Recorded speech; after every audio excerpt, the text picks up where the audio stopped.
இந்த பகுதியில் நம்ம நிறைய பரிகார முறைகள், பரிகார தலங்கள், ஆன்மீக கேள்வி பதில்கள், ஆன்மீக சந்தேகங்கள், என்ன பிரச்சனைக்கு என்ன மாதிரி வழிபாடு பண்ணணும்னு தொடர்ந்து பார்த்துக்கிட்டு இருக்கோம்.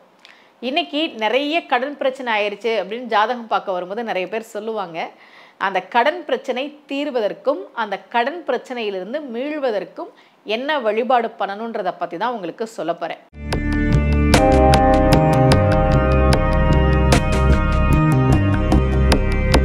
ரகசிய உண்மைகள் சேனலை பார்த்து கொண்டிருக்கும் உங்கள் அனைவருக்கும் சுமதி ஸ்ரீயின் அன்பு வணக்கம். பொதுவாக கடன் பிரச்சனை அப்படின்னா அது ஒரு நாளில் வராது. கொஞ்சம் கொஞ்சமாக கடன் வாங்கி நிறைய வட்டி கட்டிகிட்டு இருக்கோம், நிறைய கடன் ஆயிடுச்சு, இந்த மாதிரி ஜாதகம் பார்க்க வரும்போது சொல்லுவாங்க. ஆனால் அந்த பிரச்சனை தீர்றது ஒரே நாளில் தீரணும்னு சொல்லுவாங்க. இப்போ கடன் இருக்குன்னு வச்சுங்களேன், எப்படி ஒரே நாளில் தீரும் அப்படின்றதையும் நாம் கொஞ்சம் யோசிக்கணும். இன்றைக்கே தீரணும். அதுவும் உங்களுக்கு அவயோக தசை நடந்துட்டுருக்கு, 6ஆம் அதிபதியினுடைய தசையோ புத்தியோ நடந்துட்டுருக்கு அப்படின்னா அது கடன் அப்படின்ற ஒரு பிரச்சனையை கொடுக்க தான் செய்யும். முக்கியமாக இந்த ஜென்ம சனி, அஷ்டம சனி காலங்களில் அது பொருளாதார ரீதியான சில பிரச்சனைகளை கொடுக்க தான் செய்யும். நம்ம அதுக்குன்னு இருக்கக்கூடிய கோவில்களுக்கு போய் நம்ம வழிபாடு செய்கிற போது அதை சமாளிக்கக்கூடிய சக்தி, கடன் இருக்குது, நான் அதை சமாளிச்சுட்டு இருக்கேன், ஏதோ பணம் வருது, நான் என்னோட கடனை அடைச்சிக்கிட்டு இருக்கேன், அப்படி கொஞ்சம் கொஞ்சமாக உங்களுக்கு வழி தெரிய ஆரம்பிக்கும்.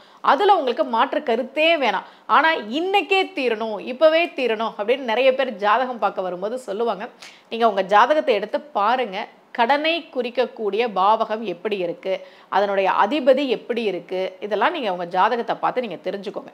பொதுவான பரிகாரம் அப்படின்னு தான் நான் இந்த பரிகாரத்தை நான் சொல்கிறேன்.